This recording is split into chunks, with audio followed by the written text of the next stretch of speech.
boa noite a todos.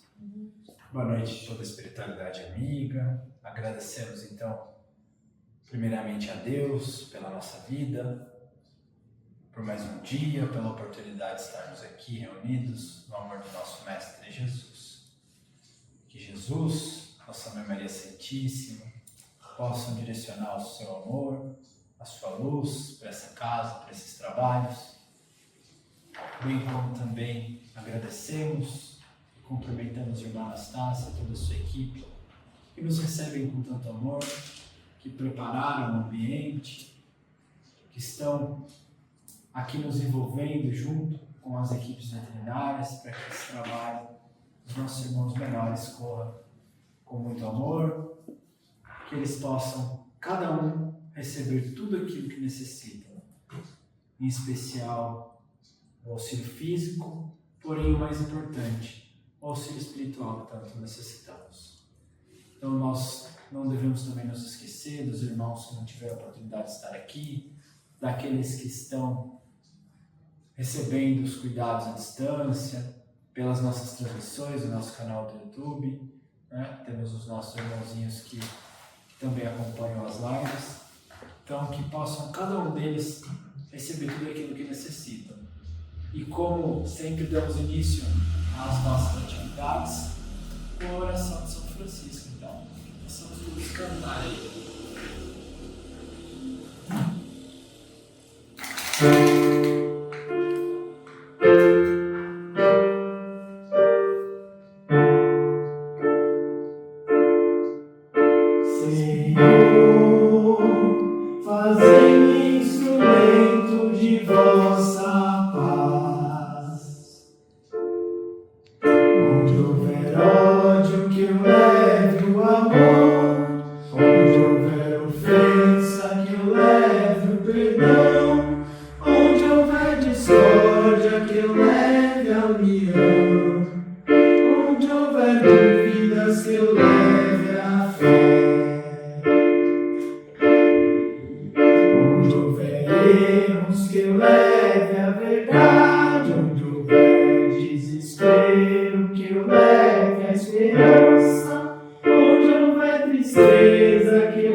Então, dando sequência, vamos fazer a leitura breve do nosso Evangelho. Alguém gostaria de abrir? Quer deixar? Ela está sempre abrindo.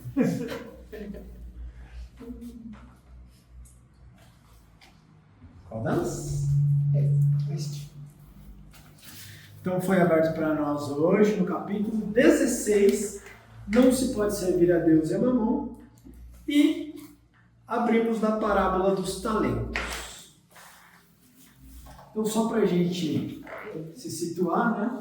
Não se pode servir a Deus e a Mamon, ninguém pode servir a dois senhores, pois ou odiará um e amará outro, ou se apegará a um e desprezará o outro. Não podeis servir ao mesmo tempo a Deus e a Mamon. Então, esse capítulo, né, ele vai falar a respeito de servir a dois deuses, né? No sentido de servir a Deus que representa a parte espiritual e Mamon, que representa a parte material. E a parte material ela vem carregada de todas as consequências, né? A matéria ela traz o dinheiro, o poder, né? As coisas que aguçam as nossas paixões. Então, se a gente for pegar o Mamon, vai representando o dinheiro, o material. E Deus trazendo esse sentido espiritual. Por quê? Porque muitas vezes, se nós deixamos primeiramente falar a parte material, a parte física, a matéria, a paixão, o dinheiro, né? Aquilo que exulta as nossas particularidades, né? Muitas vezes nós iremos contra aquilo que é a real essência nossa. E aí a gente não pode esquecer que a nossa verdadeira essência é a do Espírito. Nós estamos aqui transitoriamente na matéria, então isso já implica que a matéria é transitória. E se estamos transitoriamente na matéria, qual é o objetivo essencial de estarmos vivenciando a matéria? É o Espírito. Então sempre deve ser colocado em primeiro lugar o espiritual, a parte que vai permanecer com a gente eternidade afora. E aí quando nós colocamos o material em primeiro lugar, muitas vezes acabamos por distorcer a verdadeira função da nossa caminhada, e aí isso prejudica e muito a nossa jornada aí, trazendo-nos consequências. Por isso que nós não podemos servir a dois senhores, né? Porque o amará um e odiará outro, né? E é assim que ele coloca nesse sentido e vai desenrolando isso neste capítulo. Então ele traz algumas parábolas que vêm elucidar esses ensinamentos, bem como algumas considerações aqui. E no item que foi aberto, no item 6, ele vai trazer uma parábola que chama-se, é bastante conhecida, né? A parábola dos talentos. Então, o Senhor, então sempre quando ele fala Senhor, né? O Senhor, então a gente pode colocar como sendo Deus, né? Como sendo quem está na nossa orientação, seja Jesus, né? Não confundir Jesus com Deus, mas vamos colocar que seja o Senhor Deus, né? O Senhor age como um homem que, tendo de fazer uma longa viagem para o estrangeiro, chama seus servos e põe-lhes os bens nas mãos. E tendo dado 5 talentos a um, 2 a outro, 1 a outro, segundo a diferente capacidade de cada um. E partiu.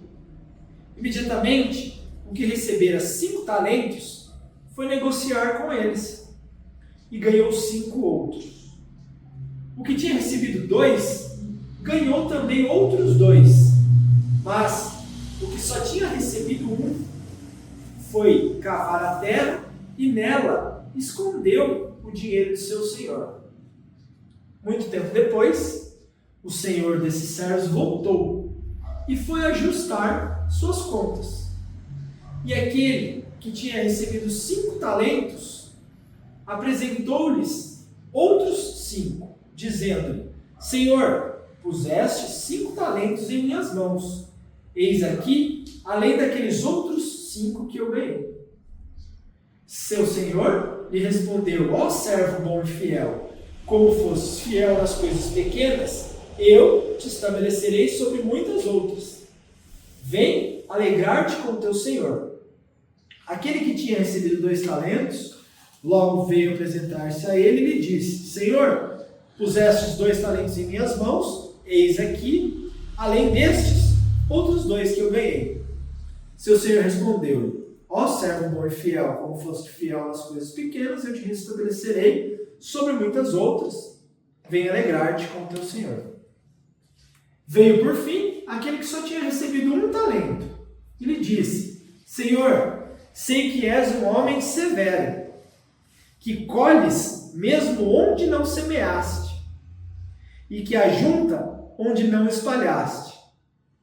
Por isso, como te temia, fui esconder teu talento na terra. Ei-lo aqui, eu devolvo o que te pertence.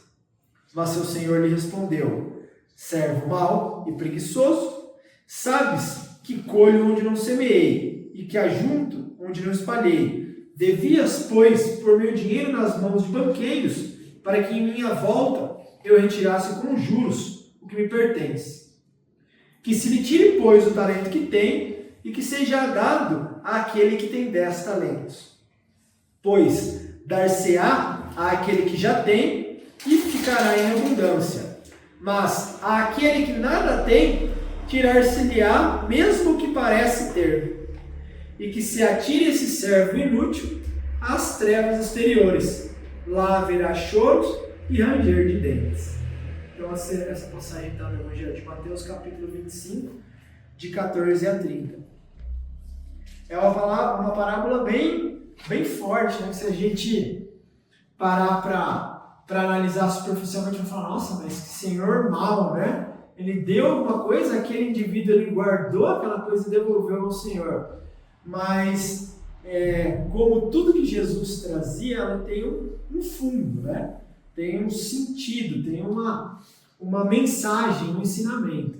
E aqui a gente precisa fazer essa interpretação, colocando-nos dentro da história, porque o Senhor é Deus que concede as coisas. O que são os talentos? Os talentos são tudo que Ele pode nos conceder, desde as coisas materiais que nos são depositadas, Ele nos confia alguns bens, né?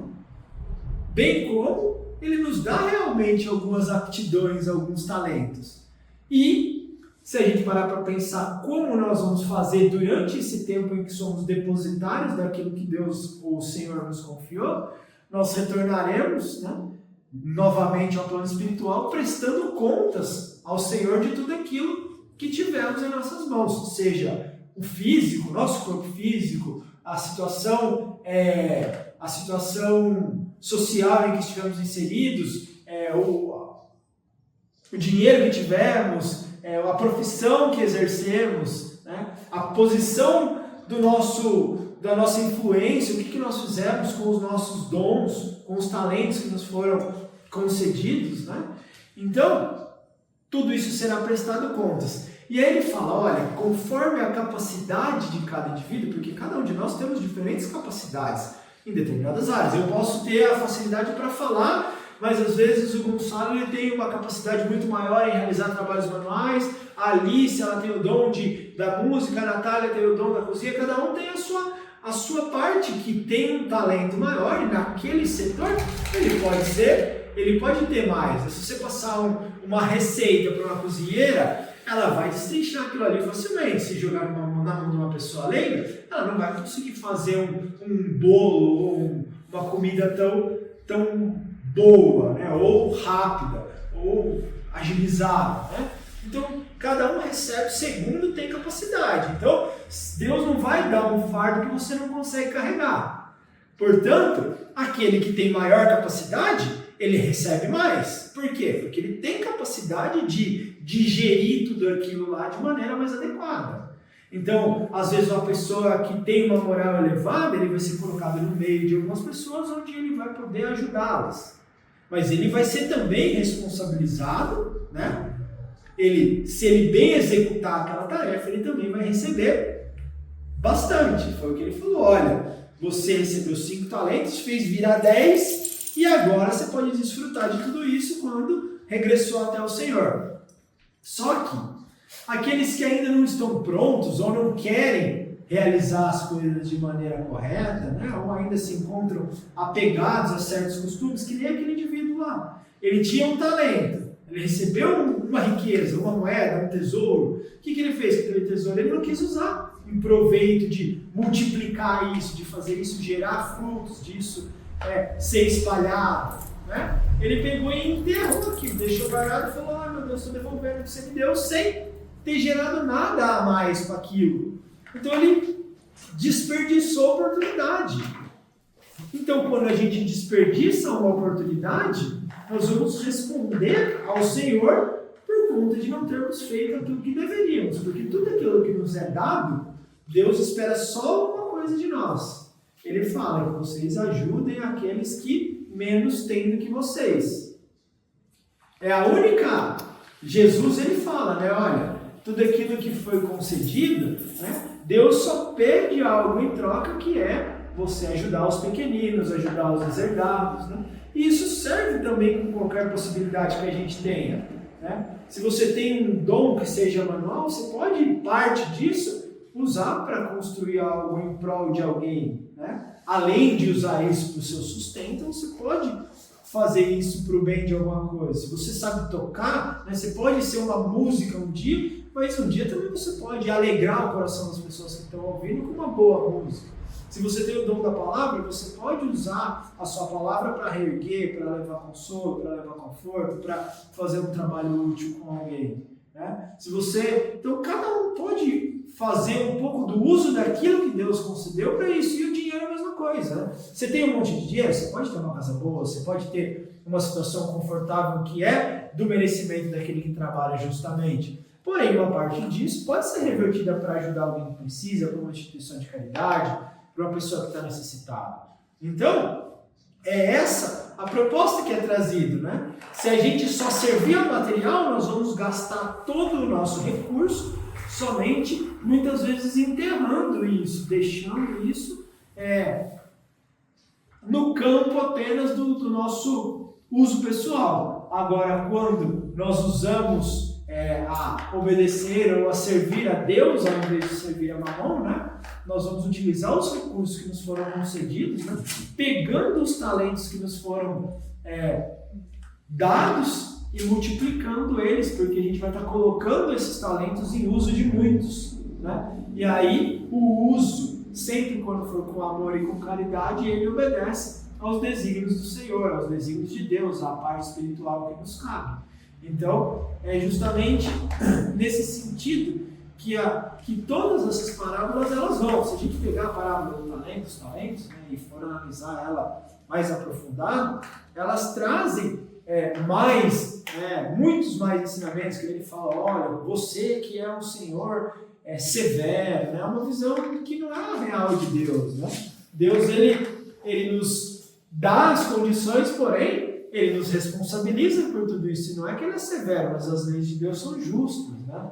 E assim por diante, tem bastante coisa para ser analisada, mas nós precisamos pegar essa essência. E a essência dos talentos o que nós estamos fazendo com os talentos que nos são dados, né? O que nós estamos fazendo com os recursos que nós estamos recebendo de Deus. Nós vamos um dia prestar contas, nós estamos multiplicando ou nós estamos enterrando? Nós estamos usando isso de maneira a servir a Deus ou de maneira a servir a Mamon? Então essas devem ser algumas das considerações que nós devemos raciocinar aqui e colocar na nossa vida. Lembrando que essas parábolas, todas as parábolas que Jesus trouxe, nós precisamos sempre nos colocar no lugar dos personagens, né? Porque as parábolas elas foram trazidas justamente para nos ensinar de maneira didática e fazer com que a gente consiga refletir como que nós estamos ali naquela posição perante Deus, perante a espiritualidade, perante a vida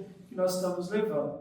Então, acredito que dá para a gente ter uma ideia aqui dessa passagem. Alguém gostaria de fazer algum comentário? Gostaria de trazer alguma consideração? Certo? Certo? Então, vamos passar para os nossos passos, lembrando que são trocas de energia, são auxílios tanto dos médiuns, dos encarnados, quanto da espiritualidade que está preparando aí o que é necessário para cada um de nós e dos nossos irmãozinhos. Não nos esquecendo daqueles que nos acompanham à distância, aqueles que estão nos nossos tratamentos, que possam receber a visita das equipes médicas veterinárias, os nossos amigos da espiritualidade, chegando até os seus lares, até seus tutores, até os nossos irmãozinhos menores, levando a eles tudo aquilo que necessitam, os remédios, os medicamentos possam ser colocados nas águas de cada um que deixou aí a sua garrafinha, bem como se houver algum irmãozinho necessitado que esteja nos acompanhando, possam eles serem acolhidos com muito amor. E pedimos ainda a companhia, o auxílio para as nossas atividades aqui presenciais. Jesus nos abençoe a todos, que a continuidade do nosso trabalho seja de muita luz. Que assim seja. Que assim seja.